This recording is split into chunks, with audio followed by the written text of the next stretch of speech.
Awesome. Okay, well, here we go. Episode 12. See, I need my own tapes, man.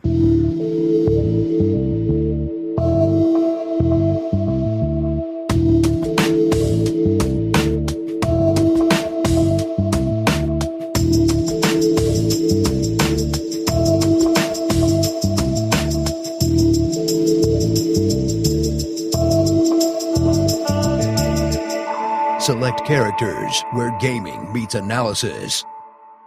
Hello and welcome to the 29th episode of the Select Characters Podcast. I'm Sam Yates, and I am here to introduce your host, Ryan Dildine.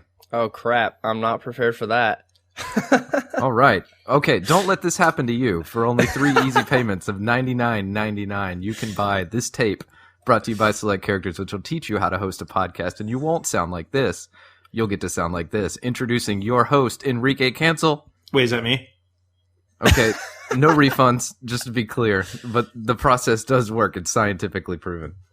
How are you guys this week? True. Doing good. Yeah, doing good. Episode 29, let's talk a little bit about what we've been playing. And it has been another great, glorious, amazing week for video games. Let's talk a little bit about what we have been playing. Let's start with Enrique. I've been knee-deep in Fallout and loving every minute of it so far.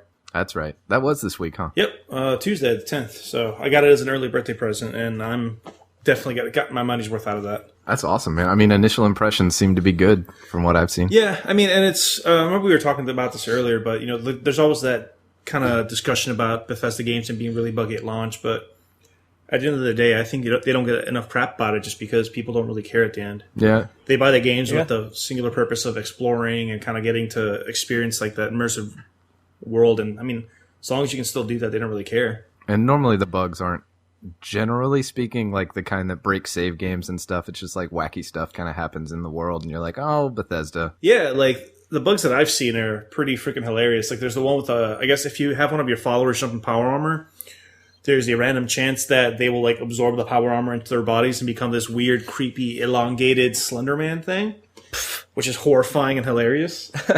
Great. Yeah, that's a good one. The ragdoll effects are still there, where like every now and then if you get hit really, really hard, like past a certain threshold, your character just kind of shoots off in the air like Team Rocket. So I mean, it's just small fun things. So the bugs really don't bother me that much. So he's liking it so far?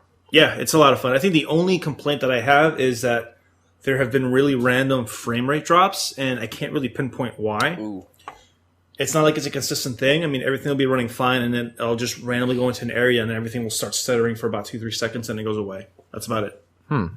That's weird. I don't know. I mean, I'd say that could be your computer, but that could be everybody. I don't know. Yeah, exactly. So I don't know. Like, it's hard to narrow it down because it's not something that I can repeat consistently enough to narrow down. Oh yeah, it's definitely my computer. It's definitely this. It's just sometimes the game just feels like being a dick. Any big standout things as far as like playing the old ones, playing the new one? Combat system, missions, any of that stuff? Anything a real feature for you? You can really tell the difference because I grew up on like Fallout 1 and 2, and I love the crap out of those games because like that's kind of what started my whole love of like the turn-based combat and everything. And tonally, you could tell that the game is definitely made by Bethesda, not by Obsidian. Fallout New Vegas is definitely more in line with what like Fallout 1 and 2 was in terms of tone and like the rep system and stuff. They do through a couple of throwbacks to kind of just reference the older games, but it stands alone on its own. I think my favorite part about it, though, is actually the power armor. They made it like an actual, almost like a vehicle this time around rather than a piece of armor you wear. So you need to charge it up with like a fusion core. You can actually mod the different parts of it, give it paint jobs. But they do an awesome job of making that power armor feel like it's a heavy-duty like suit of mech. Awesome. So it's actually pretty freaking badass. That sounds cool. The world is pretty neat. Like, what's up with, are you like in a more civilized kind of place? Or not really? Yes and no. Like it depends where you are, because like you still have like the outskirts, which is just kind of like backwoods, and there's random ghouls, and there's like desolated settlements. But then you actually have, I guess, since it's a little bit further down the timeline, people have had more time to actually like build up settlements and stuff like that. So I just got one to a place called Good Neighbor, and it's pretty big. They have like some vault tech that they've recuperated that they're using for entertainment purposes. There's a bar where you can actually relive old memories, and people pay for that.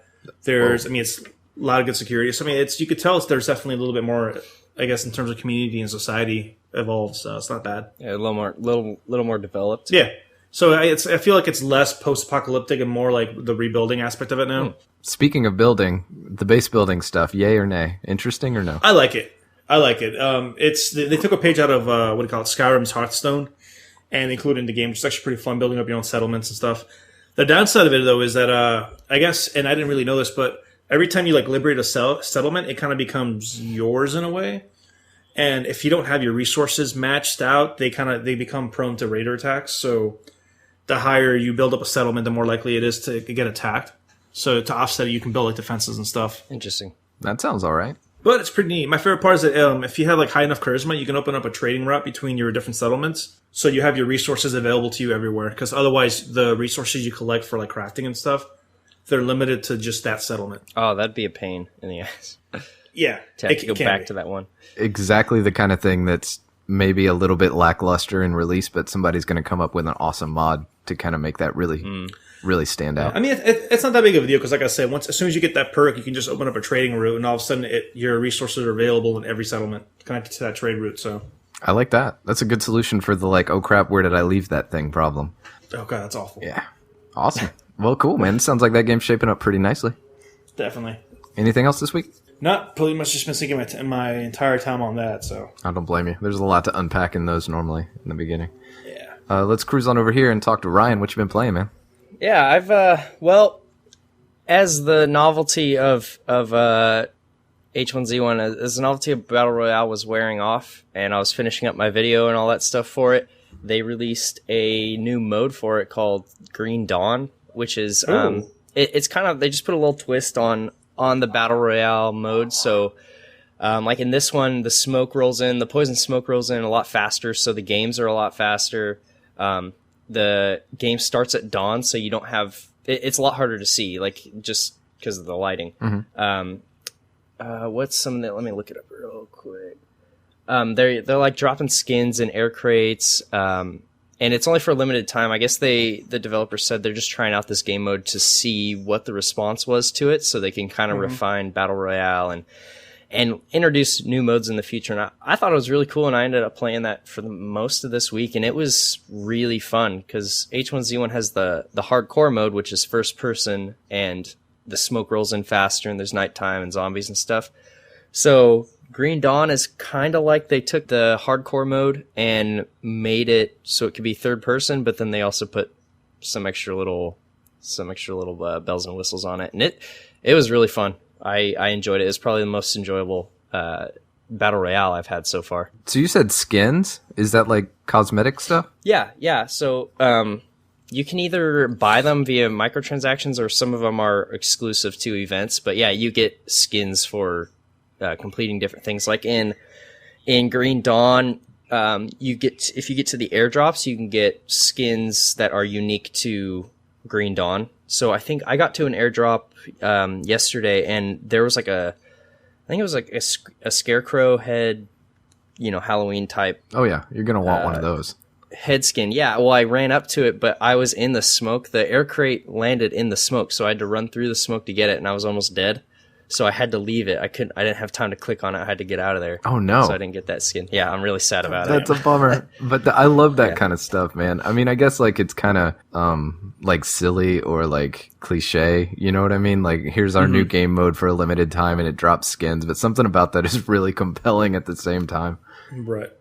Yeah. Well, do you think that H1Z1 serves better as more of a Battle Royale style game than it does like a DayZ competitor? Honestly, man, I would say so, except, well, I don't know if I want to say that so early on in its development, but right now I think the Battle Royale mod is way, way better than its survival mode. Because when I play survival in H1Z1, I just think to myself, I feel like DayZ has a better version of this. Like it may be a little more buggy, but it's more in depth. Like there's way more items, the map's huge.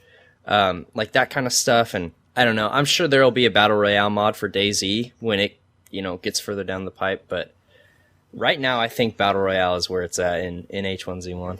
It's weird because like I guess the majority of the praise I keep seeing from H1Z1, there's very little people talking about the actual survival aspect of the game. Mm-hmm.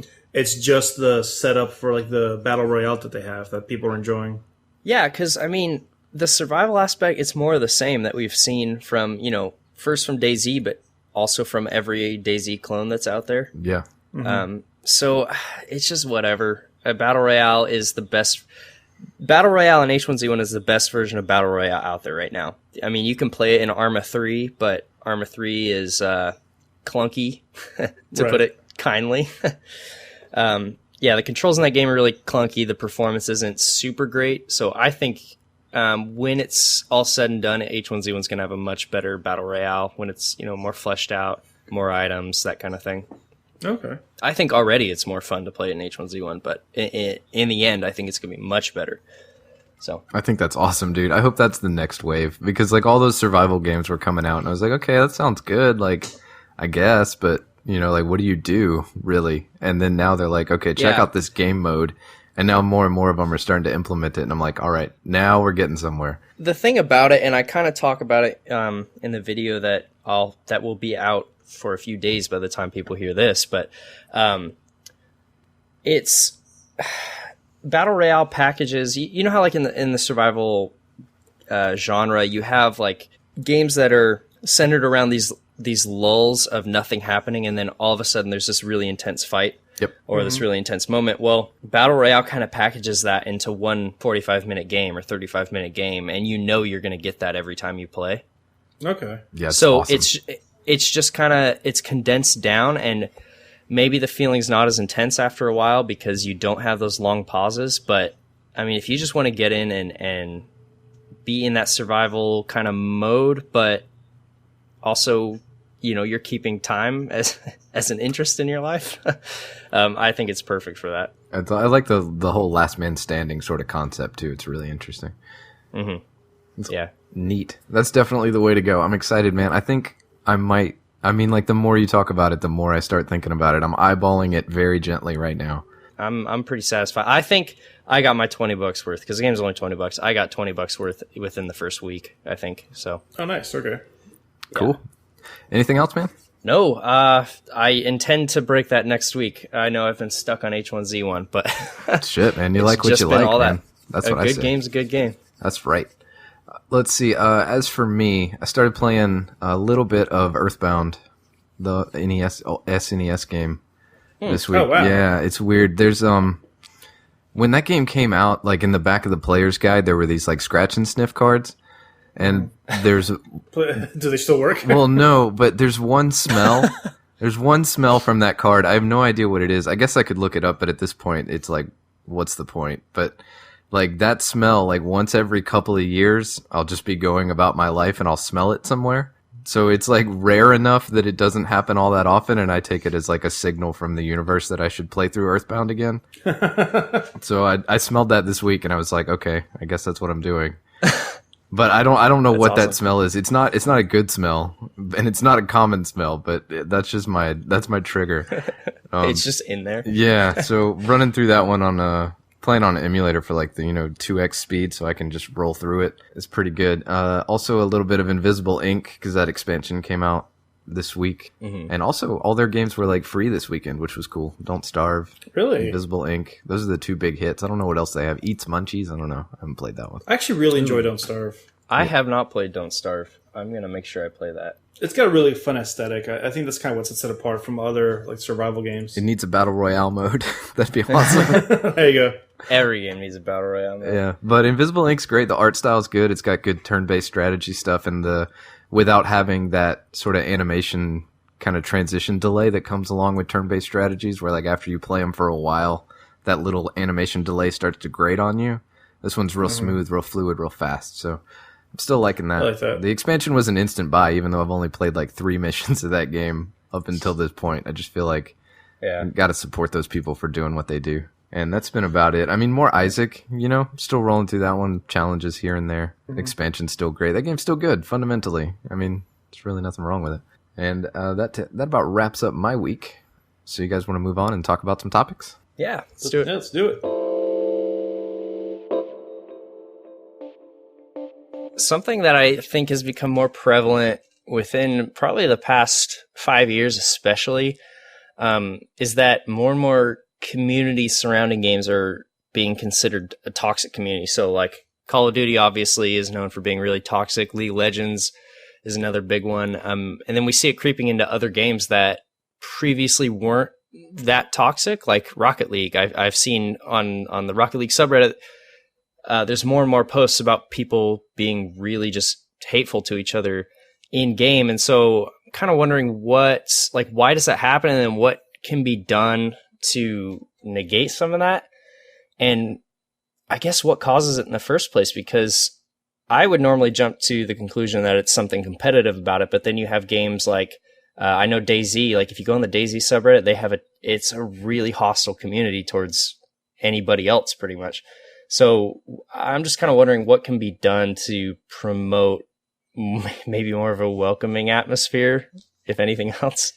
I mean, you have to ask yourself the question though, like, is that the responsibility of the developers though? Because a lot of that it's derived from the community itself. You know, like they take the elements that are in place, and I don't want to say like that it's like that they choose to be toxic, but I guess their behavior kind of just drifts towards that way naturally. And like you said, there's a multitude of reasons. Sometimes it's competitive, sometimes it's like a weird superiority complex.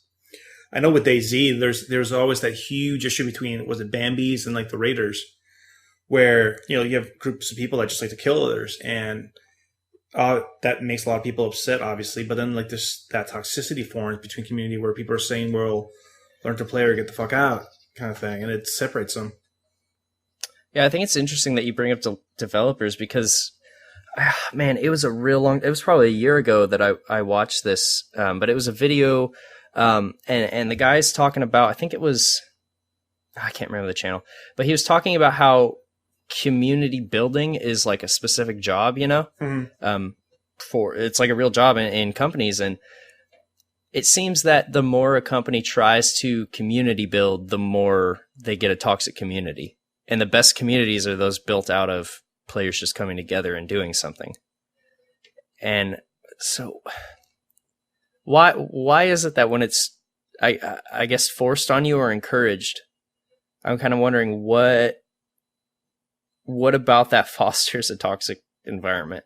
Yeah. I mean, is it even the game though? That's the interesting thing. Like, is it the game? Because DayZ, I get it. You know, there's no matchmaking, so somebody who's playing the game on day one ends up on a server with somebody who's played it for years. Mm-hmm. Okay. Like, I get that there's friction there. That makes sense. But other games, like, aren't the new people just in their own queue? Like, they don't have the MMR yet to be anywhere. So theoretically, you're not running into them. Ideally, but you have Smurf accounts that people are going on to, and, you know, sandbagging the newer players. Yeah. And especially Rocket League, like, aren't most people playing that with a controller? Like, how much vitriol do you have to set the controller down and move to the keyboard to type something? Yeah. Like, all these disparate situations seem to, like, indicate that it has nothing to do with the game or the gameplay necessarily. You think it's more just like the people themselves that are attracted to it?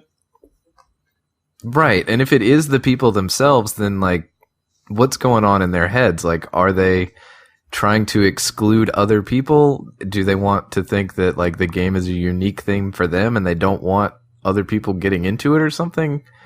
I don't know, man. It's weird to me, just in general. Yeah, it's kind of a weird in-group, out-group thing. That's a good way to put it. I mean, a few years ago, I actually I did a bit of a freelance work for a marketing company that actually got subcontracted by Riot. And the reason for it was because they wanted to address player toxicity in League of Legends. Yeah. And something really interesting that we found out was that when Riot pitched the idea, they said, like, listen, we don't need help addressing toxicity itself, because we've already implemented a bunch of things like the council and all this other stuff, and the actual incidence of like the toxicity behavior has gone down. But what their issue was that there was still a lot of, I guess, appearance of toxicity, if that makes any sense. Like the actual tangible incidents of it occurring were very, very low, but people talking about it as if it were higher was what the issue was. Like there was almost like an image problem. Yeah. And it almost kind of brought to mind the whole concept of, the Bader-Meinhof phenomenon, where, you know, when you first learn of a word, you suddenly start hearing it and recognizing everywhere else. Mm-hmm. And it almost felt like that was kind of what was being applied to toxicity, where you're not necessarily experiencing it yourself, but you hear about it so much that you kind of start propagating the culture itself as well. Yeah. Like a confirmation bias kind of thing. Well, I think especially with League of Legends, like a game so huge like that, there's a lot of people in that game who will they're oversensitive to toxicity. So if someone's playing a way they don't want them to play, they'll be like, "Hey, you're being toxic." When really that person's not. They're just playing a different way. Yeah. And it's not until people really start throwing hate towards each other that it's toxic. But I remember, when I was playing League, I felt like this was back when Tribunal was still a thing and like it was not working super great and like all this stuff. And they were trying out the honor system with the ribbons, which became a bunch of BS, which it worked great at the beginning, but now it's not even a thing anymore. Like nobody cares about it. But what I'm getting at is I remember it was maybe 3 out of every 10 games had somebody really bad, like just somebody going off, And then maybe 4 of the next games had someone who wasn't playing the way someone wanted to on either team. And then what am I at now? 7, 8? There was like 2 or 3 games where everything clicked pretty well. And so I think it felt a lot worse. Even for me too, it felt worse than it really was. Actually, that's a really good point because I remember learning that when it comes to, I guess, just a recollection of events, we tend to remember negative events more clearly and stronger than actual positive events. Yeah. So in the span of a gameplay session, because I mean, even happens like in day-to-day life. You could have 9 amazing experiences, but you have one shitty thing, and that can ruin your whole day. That'll stick with you. Yeah, I think that's what it is because I remember like in that middle group of games where somebody just played different than you would like them to. I remember my response was always like I would get mad because I was having to adjust my play style. Right. And I would call that toxic even though it's not. It's just inconvenient for me. I mean, you don't want to lose either though. So like there's that as well. Yeah. But I think like an example would be like I remember in League when we would be in laning phase, I always liked to not have ganks from our jungler. I always liked the jungler to go help out somebody else because I knew I was able to not lose my lane. So it's like, if I can hold even, you go help the other players. And sometimes they wouldn't do that. And it would just kind of piss me off because I'm like, man, just don't. But then it's... Did you ever actually go off on those people? No, not really. But because it was in the end, it was my unwillingness to adjust my play style more than anything else, Yeah, and the same thing is going on in his mind too. Like he doesn't know that just because you say you can hold your lane that you can. Yeah, like neither of you have any proof like towards the quality of play for the other person. Yeah, and I guess in a team-based game, it's almost more susceptible to like that kind of behavior where frustration becomes anger, becomes lashing out. It's everyone saying if you got to do something, if you want something done right, you have to do it yourself. Right. But you have 5 different people saying that. Oh, man. And they're all trying to do it at the same time, and then that's happening on both sides of the ball. It's kind of a recipe for disaster. Like everyone in the back of their mind has the idea that it's all up to me. Yeah. I think that's true for sure. I mean, that's got to have a lot to do with it, right? And the game is balanced around the competitive scene. It's not balanced around the bronze players, So the competitive scene is meant for 5 cohesive players to be on the same page, and then you try to do that with 5 very uncohesive players. And it doesn't work. It's just kind of a recipe for disaster, and I don't know what you would do to even solve that. Yeah, it's... have you guys ever had a moment where you yourselves have actually been, not necessarily toxic, but you've been, reprimanding other people? Yeah. Oh, yeah. So, what's the mentality behind that? The fear of losing points that don't really matter in the end. Right. And I've kind of, I like to think that I've outgrown that mindset in the recent couple of years, but I still get frustrated in games like Counter-Strike, things like that, when someone really starts kind of just goofing off. It pisses me off. I actually had that happen to me a few weeks ago. I was playing Destiny, and there's an area called the Court of Oryx where you can summon, they're almost like mini raid bosses, where they have a really simple mechanic, and a group of 3 or 4 can usually take them down as long as you do the mechanics right. And I forget what his name was, but it's called a fanatic that you summon for that week, and they change out. But I remember I actually got really angry at the people I was playing with. They were just a couple of randoms that we did a pickup group. And it has this mechanic where the main boss spawns on top of this platform through a portal. And then on the bottom, this knight comes out with a sword. And that boss is immune to all damage. He's got an overshield, which you can knock the shield down. When the shield goes to 0, he'll get stunned and he'll fall. But even then, he's actually immune to your weapons. The only way you can actually damage him is by using the sword you need to kill the knight to take, right? So it involves like a minimal amount of coordination where, like, you kill the knight, somebody takes a sword, and the sword only spawns for a couple of, like, I think about 30 seconds after the knight dies. So, you have to coordinate as soon as the knight goes down. You want to take that giant creature's shields down so he'll be stunned so the person can do damage. And this one guy, we would kill the ad. He would pick up the sword and immediately run up to the boss and starts hacking at it. And, when you hit it and his shield's still up, it'll say immune. And the boss would turn around, look at him, and then one-shot him. And the guy would die, he'd respawn, and he'd keep doing that over and over again. And I remember I got so pissed. Do you have voice chat with these people in Destiny, or like any way to communicate with them at all? There's like a global chat, like a local chat you can turn on, but it has to be actually switched on for you to hear it. So, Yeah. It's possible you had no way to like communicate with him at all. Oh, well, see, I mean, this is my fault, but I actually invited him to a party. And when we got to the party, I just reamed him. I'm like, what the? Goes, are you fucking stupid? And I explained to him, like, how do you not realize that after jumping to this guy's face 5 times, that he just one-shots you? You're the problem. It's you. You're the problem. Yeah. Found it. Right there. Well, no, but that brings up an interesting point, right? Because it's like communication. Yeah, well, that's right. Is like the source of so much of this stuff. How do you, even if you are eloquent and you're able to verbally communicate instructions, okay, I can do that. Then you have to think of, how do I communicate these instructions in a way that's not offensive or won't anger this other person? Okay, all right. Now, how do I do all that in 10 seconds? Because when I'm using the keyboard, I'm not playing the game. Exactly. And I think, like, at the end of the day, like, the reason I was so angry was because, from my own personal viewpoint, like, I just wasted about 30 minutes of my time.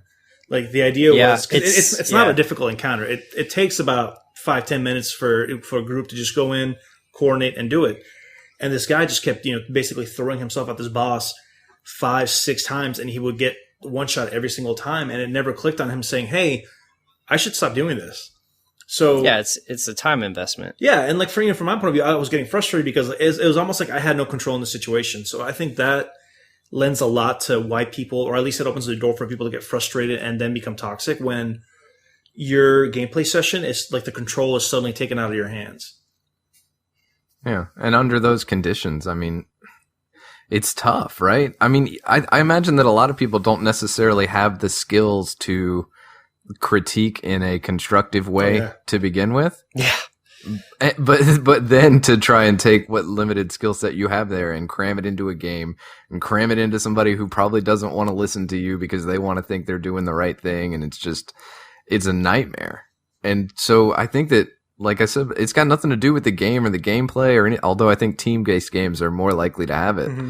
But there's like a fundamental communication problem that I think is, once you solve that, you get away from the toxicity. Like, once you could eliminate that communication thing, then all you have left is trash talk, which has always been there since the dawn of time, right? So we're all familiar with that. But like, if we had a way to talk to each other in a way that made sense and like help people get better and maybe improve their play style, like in a positive way. But we don't know how to do that, for one. And second of all, you can't do it in the heat of a moment when like the enemy team is barreling down on you. I think it's like, for some reason, like I feel like it's a pretty what's the word I'm trying to, I think it's a self-evident thing that 5 people, let's say it's a team of 5, because that's pretty much a standard. 5 people all on the same, 5 people all trying to execute the same mediocre plan is way better than 5 people trying to execute their own awesome plans. Right. But nobody wants to give up their idea of what should be done. Mm-hmm. And I think we get attached to that, and we get attached to, I don't know if is it pride or what games. Is it? Video games are like autonomy realized, It's like me, I do what I want. Yeah. It's a video game. I'm the hero. Yeah, you directly, like a lot of us directly go to those games for that power, and then you get in it, and then there's another guy who's like, wait, no, we're going to do what I want. Yeah, and then like it doesn't work or whatever reason, you say it's a boiling pot ready to go. Yeah, and there's no repercussions. You're like, I'm the hero. Look at my KD ratio. Obviously, I'm doing the right thing. You people are all doing the wrong thing. Yeah. But like, the game isn't designed to be, or a lot of games aren't designed to be carried by one person. A lot of the team-based games don't work that way. So like, that statistic that you're using to like assuage your pride isn't really the one that matters as much as the WL. Yeah. Yeah. Well, I mean, it's weird that you mentioned the whole communication thing, because I think it also kind of ties back into that, where that same scenario I was discussing that with randoms. I've done it with like people that I know, and we're in a party and we're chatting, and something similar will happen. Well, look, we have a newer player that just keeps dying because he's making stupid mistakes, but we get annoyed. But at the same time, it's also, we tend to laugh it off and take it more lightheartedly. I remember because last time I did that with a group of friends, the guy that ran it right to the middle to kill a boss, he got one shot and his body flung away, and we just started laughing because we thought it was hilarious. So, you know, when this happened within a context of people that I knew, that I was comfortable playing with, that I had the choice to play with, it became something more manageable rather than when I was with a group that I really had no choice with. Yeah, well, you're more likely to assume like good-naturedness on their part, or maybe they just made a little mistake or whatever. Like, it's easier than it is to, you know, with a random, you have no idea. They could actually be really, really awful, or, you know, you don't know. When you make an investment in them as a player to try and grow their skill, you don't know what's on the end of that tree. Right. And you're much more lenient with people, you know, too. Like, if you're playing with a friend, you're way more likely to accept a plan that you think is not going to work, because you're not playing the game to play the game at that point. You're playing the game because you're playing with them, you know? Mm-hmm. You want to play the game with your friends. So you'll be like, okay, you know, this probably won't work, but we're buddies, so we're going to do it. Mm-hmm. And, you know, I'm not going to do it with a stranger. Right. F that guy. But yeah, I don't know. I mean, I don't know how to solve that problem. I don't know. I mean, it's weird, especially when you see, I guess, the level at which that toxicity can go to. Because I mean, Ryan, you know this from playing League of firsthand. Like, some of the insults people throw around. Oh yeah, there's like, they get downright creative with that. I'm like, wow, man. I feel like I'm watching a snuff film, just like reading these comments. Yeah.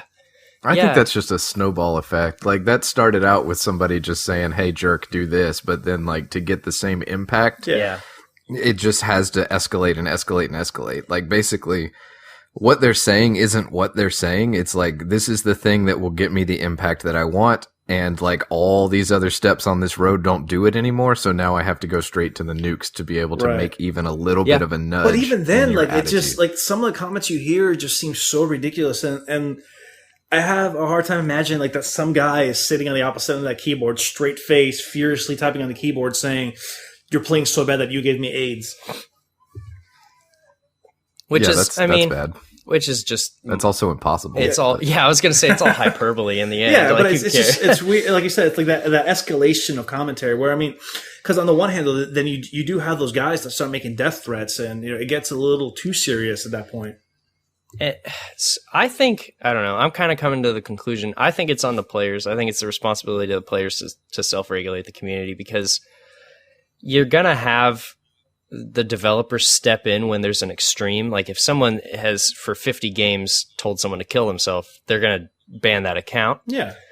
But at the end of the day, that company is there to make money. So all that person has to do is go make another account, buy the game again, and they're back in. Mm-hmm. And the developer's not going to do anything to stop that, because that's what they want. They want, it's another sale. It's a business. It's a business. So I really think it's on the players, because you have these giant companies like Riot who are saying to their user base, look, guys, stop being so hateful towards each other. Stop being assholes. And the players are saying no, Yeah, I mean, and at the same token, like, you know, people can argue that, oh, well, that's what their whole community manager is for. But at the same time, I think the community manager is actually just there in the limited scope of what the PR department, you know, needs them to do. Which, you know, they're there to kind of just be a voice and a face for the company. Like, how the community reacts, and if the community wants to fling racial slurs and just be toxic to each other, that's almost like, I mean, there needs to be a sense of personal accountability. You know, you can't have and I don't think you should, the developer babysitting and trying to curate their own community like that. Yeah, no, because, I mean, if you're creating a competitive environment with no repercussions for any kind of negative thing you say, that's going to happen. You know, it's unavoidable, but people want that kind of game. So I don't think it's developers' fault for creating that, the environment where toxicity is a possibility. Mm-hmm. And I don't think it's their job to also remove it. I really think it's a player thing. And I think the players need to say, look, this isn't acceptable. Right. And all they can really do is just give you the tools to avoid it. And they do. Yeah, and they do. And I think that's all you can ask for them. I mean, it's really not their fault either way. Like, they just made the game. You know, it's the people that make it suck. You know, it's like the people are the thing that's not good. So just put the tools in so that you can stay away from the hateful players. And that's really all that I think you can ask of the developer. I think that's a fair expectation.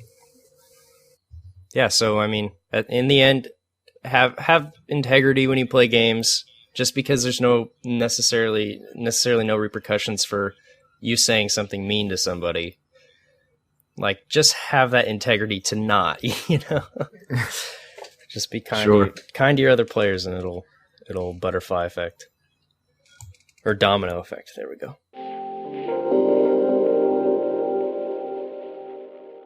I was playing Destiny forever in a day up to last week when Fallout came out, and now I'm kind of pretty hooked to that. And I think the most jarring transition between the two was kind of how they handle loot. For those games, obviously, loot is kind of like the end game. I mean, it's the whole purpose of playing. You play to become better, to get better loot. But it's just really interesting how different kind of genres handle the loot distribution. Whereas Destiny, I know once you get to a certain point, it's almost impossible to gear up unless you're doing the raids specifically. And at that point, it becomes very parsed out, because the raids, you can only technically do once a week, and you don't get any loot afterwards. You need to wait till the next reset, and even then it's a very slim chance for things to drop. So I've been sitting on, I guess, like 306 light level for Destiny, which is kind of, it's 300 is kind of like what you need to start raiding, and then 306 is like the halfway point, and I haven't been able to get past that because I'm just kind of, it's almost like you're time gated. And in Fallout, they kind of introduced this thing where the loot you find now is kind of based on level, which is kind of cool because everything kind of scales. But at the same time, it sucks because, especially with power armor, there's some really rare suits of power armor you can run into. But unless you're the right level when you go into the area, you won't get it. So again, that can kind of be a little, it's a little off-putting, where a game where you're supposed to be exploring around, you suddenly bump into an area and you realize that you just lost your chance of getting like that wicked suit of armor. So I'm just kind of interested, like, how do you guys like your loot handled to? I think that's interesting. What,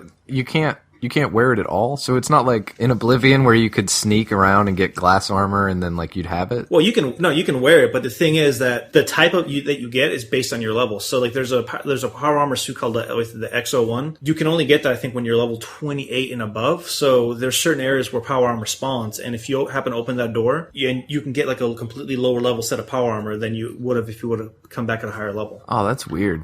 Yeah, so I mean, it's kind of like Skyrim. Like, it's like, imagine opening a chest in Skyrim that it's supposed to have like dragon armor, but you open it up and it only has leather armor because your level's too low. Yeah, I don't know if I like that. I mean, I'm okay with the thing where you just put a level cap on it. Like have the important stuff there and say, okay, you can't wear this until you're level 28. I think that's okay. That's not a big deal. But the fact that you could just wander around and never get the good stuff because you saw it too early is kind of a bummer. Yeah, it got me thinking about like just loot systems in general and how like there's so many ways that it's handled in regards to level capping it, the RNG that's involved. It's just kind of an interesting discussion topic. Yeah, I mean, for me, I think you can bar me from using a particular item because I'm not at that level yet, and I'm okay with that.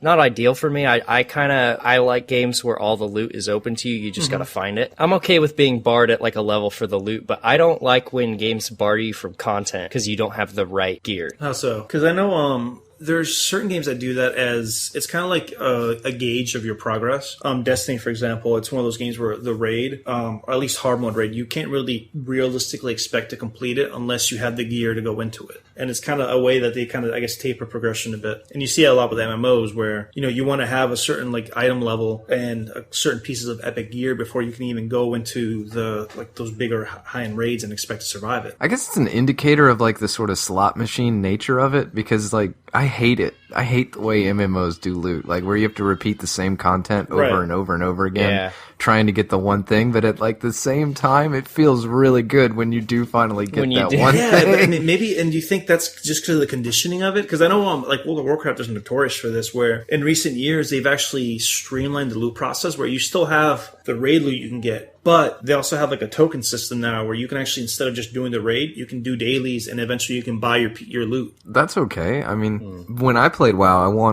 the thing I wanted was like a Barman Shanker. It was like a broken bottle. Yeah, I remember that. And I did that like a ton of times trying to get that thing, and it was so awesome when I finally did. But like, I don't know, man. When you look at it, it's like, was it as awesome to get it that it was worth like doing the same thing over and over again? I guess not, but it sure is kind of cool when it happens. So, I mean, I can't like totally decry that and say like that's an awful way to do it, because like the payout is kind of neat, like in the end. But I don't know, man. As far as video games go, I don't really want to repeat content in general. I'm not really of that mindset. Right. So I guess I would rather just, I guess, get the thing, but then you have like a very sort of like clean progression where it's just like, okay, this is better, I'll take that. Like playing Final Fantasy, you just go to the next town and buy all the new weapons because they're exactly an incremental upgrade to whatever you had before. And like that system is boring because there is no randomness involved. So I agree. Maybe the answer's in the middle somewhere. Like, don't make me do it 100 times. Maybe make me do it 20 or something. Right. You know? It's kind of hard for me to articulate like my ideal loot situation. I suppose like for some reason Halo jumps to my mind. Like playing the first Halo, like the first time you get a sniper rifle and you realize, oh, this thing's awesome, you know, and I didn't have to meet any requirement other than getting to this point in the game. And so I guess my ideal situation for loot is don't give me something until you want me to have it. Yeah, rather than like Borderlands the loot system in Borderlands kind of bugged me because I don't like finding a gun when I'm level 20 that is level 23, and I have to hang on to that gun and take up an inventory space just to get that level 23 gun, and then I find a level 24 gun when I'm on my way to that level 23 gun, and I'm like, well, I might as well hang on to this too, and it's like I'm playing just to satisfy the numbers at that point, rather than, well, say in DayZ, for example, you spawn on the coast and say you punch out a guy with an M4, now you're a newbie, or you're a Bambi with an M4. Yeah. And I don't want to grab that M4 and then look and say, oh, well, you have to play for 4 hours before you can use this, or you have to play until you're level 5 to use this. It kind of irks me a little bit. The problem with that is that, like, if you have everything there, it's really susceptible to, like, a sequence break. Like, if I could find a way to just get that thing before I'm supposed to have it, then I become way too strong and the game's, like, too boring. But I think maybe another way to go about that besides level caps is just maybe having the guns cost money or something like that. Yeah, so like you can do whatever, you know, find whatever way you can to make money, but you know, there's going to be a certain, like, you can't just get it instantly. There's some sort of barrier. Well, the developers at that point would be able to say, like, look, there's no way they'd be able to have this much money by this point in the game. So make this gun this much money, and they won't be able to buy it until they progress enough to make that amount of money. It feels a little more organic rather than them saying, hey, here's an arbitrary bar that you have to meet to use this. Right. It's like an in-world justification. Yeah. Instead of, which is what you want. I don't know. See, like, I personally enjoy finding items more than actually having to buy them. And it's weird because I feel like lately I've almost been conditioned that I shouldn't buy anything from a vendor because I can find everything out in the wild. And just... Yeah, that's true too. I mean, especially like games like Diablo and stuff like that, where vendors just sell you almost white trash items and everything else is literally just drops from bosses or random spawns. Which I'm okay with that, but let me use it immediately. If it drops, let me use it. If I can't use it, don't have it in the game at that point. Do you guys prefer loot that is, I guess, incremental in a sense that, you know, you find like at certain levels, like let's say, you know, Skyrim, you find your, what is it? Like, I think iron, then you find steel, then you find, you know, like it progressively gets better? Or do you like items that, like, you know, if you get lucky, you can find that one item that you'll hold on to for like 4 or 5 levels because it's just that good? I like the 4 or 5 levels way of doing it. But see, I'm torn because on the one hand, you know, I've had games where like you find that one really good item and it lasts you 4 to 5 levels, but then it becomes disappointing because you realize that there's almost no surprise for you anymore. You know, you have like that one really good weapon and that's all you're going to need for a while. So everything else you just automatically scrap and it loses that joy of discovery from it. But at the same time, it sucks when you get constant upgrades, like Ryan was saying, you go from, oh man, I can use this at level 23, and then on level 22, oh hey, I can use this at level 25, I guess I'll hold on to this. And it's almost like that proverbial carrot, you almost get that immersion broken, and you realize that you're not going to reach that carrot on a stick. Yeah, it's tricky. I'm the opposite of that. I like having my, like, say it's a weapon, I like having my weapon and that, like, have that be my weapon. Counter-Strike, one of the reasons I like it so much is because you can have, like, an identity to your weapons based on the skins and the names and stuff. Like, for example, the group I play with, like, they know that I use an Asimov op. So if they see an Asimov op laying on the ground, they say grab Ryan's gun rather than grab that op. And I kind of like that kind of stuff, Okay. Like, it's just my gun. And I'm that way in any game. I remember in Guild Wars, there was this one, Guild Wars 1, there was this sword that I used, and I used that for probably 2 years. And it wasn't the best weapon, but I liked it. So it was like my thing. Yeah. So I guess I just like that, maybe the individuality of it. I don't know. Man, I can't remember the last time I played a game where I had a weapon that lasted that long. Well, sometimes you see it in RPGs. I mean, like in Oblivion, I found like a paralysis dagger, and that was it. It's like, okay, cool. Like that was it for the whole game, was just like whacking people with this dagger that paralyzed them for 30 seconds. It's like a bummer. Like, it's awesome to have those interesting weapons that have awesome effects and all this stuff, but there's also a lot of pleasure that comes from scrounging through every single box and barrel and treasure chest, trying to find like the next big thing and then finding it. Yeah, just like in the hopes that something will come up. Yeah. I remember playing Borderlands 2. That was something I was kind of disappointed with the loot, because I guess they streamlined the experience because I don't remember Borderlands 1 having this, but Borderlands 2 made it very apparent what was an upgrade and what wasn't, but just by the effect of giving you like the green and red triangles. Yeah. And it felt like more often than not, everything I was finding it was like a red triangle. So it almost seemed like all the loot that I had, like anything that dropped in the world was just automatically worse quality than what I already had equipped. And like that was kind of, it became just disappointing in general as a whole. Yeah. I never thought about that, but that is something that bugs me about Borderlands 2 is most of the stuff you find is not up to par.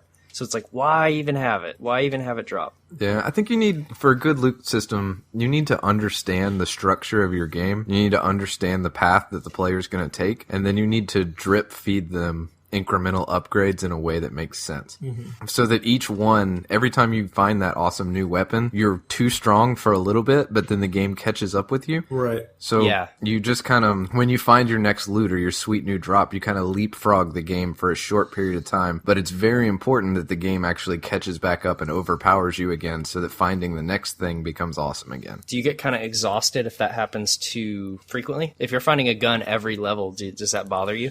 No, not really. I don't mind it a bit. I think of it more in terms of like RPGs and stuff, in which I'm way more likely to take, all the sneaky stuff I can. Mm-hmm. And I mean, on them, it's kind of their fault, because they always put the sequence breaking stuff like behind locked doors in places where, you shouldn't be able to get. And then you instantly become overpowered and the game's like a little bit boring for a while. But as long as the game catches back up, then we're cool. The problem is that like they tend to just drop the ball at some random point towards the middle, and all of a sudden the rest of the game is a steamroll. That's like a big problem in Bethesda games. Yeah. See, that kind of system bothers me though, because it almost feels like you don't have time to build an attachment to your current weapon, or you just whatever gear you're wearing, because in the back of the mind it's that learned behavior that I'm not going to invest anything in this because I'm going to find something better. Yeah, that's true too. Yeah. Which is what I'm liking about Fallout 4 though, because they've kind of tweaked the system a bit where everything levels with you, so you're always going to be around 1 or 2 levels of the area you're in, so everything scales, which is really nice. So everything's always going to be a challenge.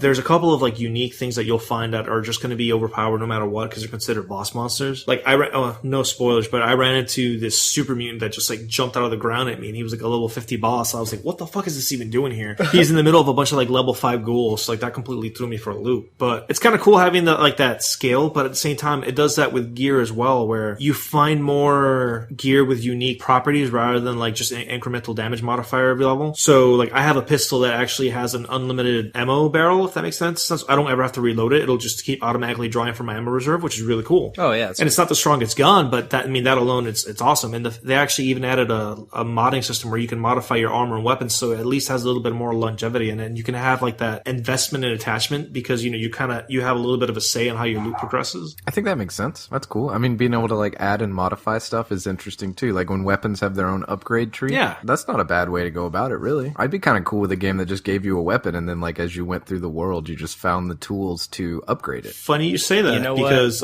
you know what game is exactly that way? What? What game? Pokemon. Yep, Pokemon's like that. Because your Pokemon are your weapons, and then you just choose what attacks they have, and you use that for the rest of the game. Yep, and I guess you can technically consider swapping out a Pokemon, just swapping out like an attack or a little modifier or something like that. Yeah, it's like swapping out a gun with different attachments. Yeah, but something else, World of Warcraft, the new Legion expansion is actually going to take that approach to loot, which is I'm kind of curious about, where basically every character is just going to have an artifact weapon, and it's just one weapon you have for the entire expansion. And as you progress, you actually find different modifications and you level it up and stuff for it. I think that's a system I could get behind. I think it's a good way to sort of blend a lot of the concepts that we're talking about. Like, don't really necessarily level gate it, but make you do cool, interesting things in the game to make the weapon stronger. Right. You do lose the, hey, I found this weapon in this chest and it's awesome and it's brand new and exciting. But I think that losing that in order to gain an interesting upgrade system is not the worst. And there's no reason you couldn't do both of those things at the same time. So I guess like that would be my ideal loot system. Like, give me a weapon and make me go out and do interesting challenges and things in the game world. Maybe collect resources that are really rare and stuff like that, and let me upgrade the weapon that I have. Right. And then you're not changing all the time, but you also get stronger weapons, so you get the, like, woohoo, awesome new thing, like, sort of all rolled together. The only thing you would lose is the discovery.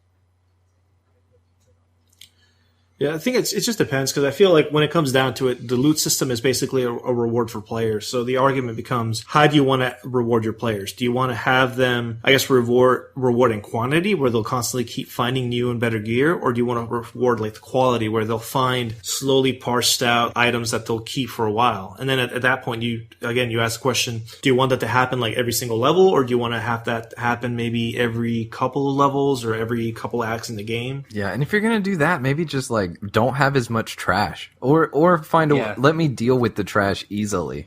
Yeah, the trash thing is really irritating too, because again, it goes about like Borderlands 2, where you're constantly finding like the equivalent of trash. All those weapons you find out in the world, it's never, I mean, maybe it's just, I'm just misremembering it, but it never seemed as good as what you currently had equipped. So it almost like, what's the point of this stuff even dropping? And I never really, it's not like, I guess you could just say Diablo 3, like all these whites dropping doesn't make me feel that much better when an orange falls. And so, I mean, it's like, it's not worth it necessarily. I mean, I guess it is cool in the way that like you kill a boss and they do like this giant spray of stuff, but when like 95% of that stuff is just crap. Mm-hmm. Although they do have an easy way to get rid of it, so that's not the worst. But generally speaking, all those like really low quality items that you're never going to use, they're vendor trash, right? Yeah, pretty much. That's the term. But you have to like pick them up and then carry them and deal with them and juggle them. Like, I don't think that makes the good drop seem that much better, that it's worth that much of a hassle, which is why you need something like in Torchlight where you can just like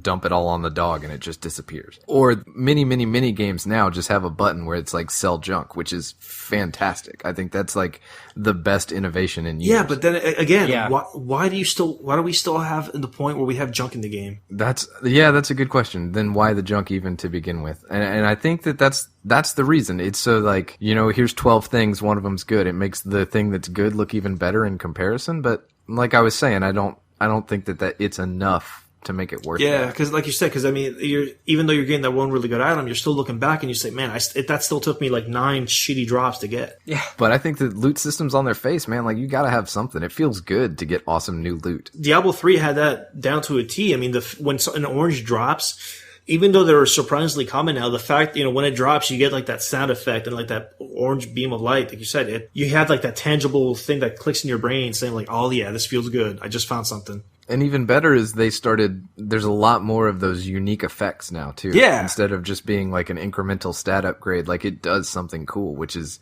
an awesome thing to tack on to any kind of like super special piece of gear. Make it do something that breaks the rules of the game in an interesting way. Mm-hmm. And that's even cooler. Feels good, man. But it's just not worth all the trash, and it's not worth having to run the same piece of content 30 times in a row trying to get the one thing. To me, personally. Yeah, I agree with that. Just keep out the garbage. Or, I mean, even better, like actually make me make an interesting decision about which of these items I want to use. I think you see that even more rarely than just, something that's better. That's a really good point, actually. You're right. Because I was actually just thinking about Destiny. And a lot of the gear in Destiny has like kind of cool effects, like some like it'll do extra damage to a certain type of enemy, or some guns have like a perk called Firefly that when you kill an enemy, it'll actually explode and damage enemies aside. And it's really neat, but the game is still structured in a way where at the end of the day, those cool effects don't really matter as much as the level of the item. Mm-hmm. So at the end of the day, you're kind of just chasing the light level, because like the light levels, I guess it's kind of how they gauge how strong you are overall. So you could have a weapon that has a bunch of really awesome effects, but if it's lower light level than like this really plain Jane pistol, guess what you're going to want to go with? Yeah, exactly. And that's something that I think a lot of roguelikes do well, is because you'll have these two weapons that on their face seem almost basically equal, but they're different because they're better in different situations, or they're better according to whatever your particular playstyle is. But basically, stat-wise, they're almost exactly the same, except for, maybe one's fire, one's electricity. And then you're like, okay, now I have a decision to make. Like, what enemies am I fighting? What are they weak against? Where are the resistances? And like that, when the loot system actually creates interesting gameplay decisions, like that's when they move closer to doing it right, I think. Yeah.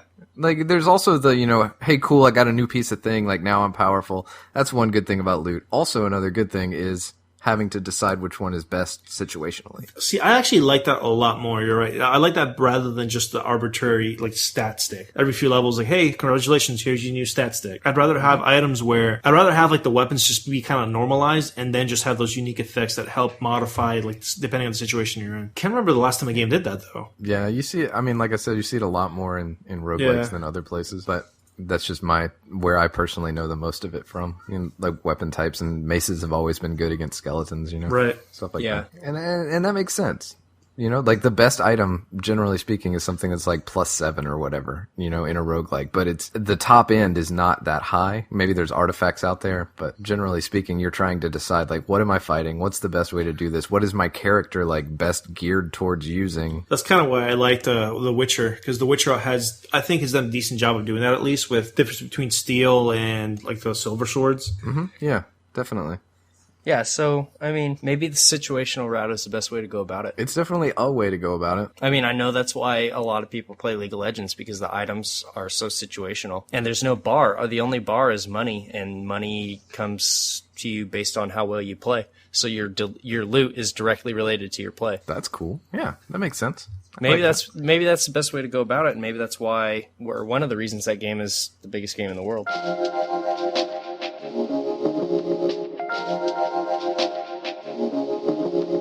All right, so we have been slow, I guess you could say. A little bit. How do I say it so that I don't admit any fault on us personally? We have been pacing ourselves. Anyway, game clubs have not been going out. I'm sure you've noticed. Everybody has noticed. But we're gonna crank it back up. We're gonna get started again, and we're gonna start this week. And Brian's gonna pick a game for us to play. We are gonna play Pokemon Fire Red. So fire up your emulators. We're gonna figure out why a list of menus makes such a good game. Okay, I like it. That sounds good. I haven't really played those, so it'll be an interesting experience to do. And we'll get into that. We will catch the original 151. Is that what it is? 150? I think it's 150. Oh, yeah, it's 150. Mew was a rumor. Yeah, and then he was Mew, never confirmed. but you need a Game Shark for Mew. So. Yeah.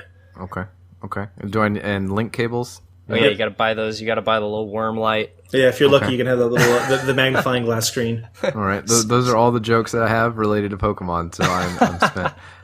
We will play Pokemon Fire Red for Game Club this week, and we'll get that up and let you know our thoughts. Thank you, as always, so much for listening to this, our 29th episode. It's been a hoot. Big shout-outs to Leo, who quenched our email inbox, which was looking dry and is now quite moist. Thank you, Leo. Always good to hear nice words from the people out there. And you can find us online at reddit.com/r/selectcharacters. We have Facebook, we have Twitter, we have email, selectcharacters@gmail.com if you want to suggest a topic. Or just, say what's up. We'd love to hear from you.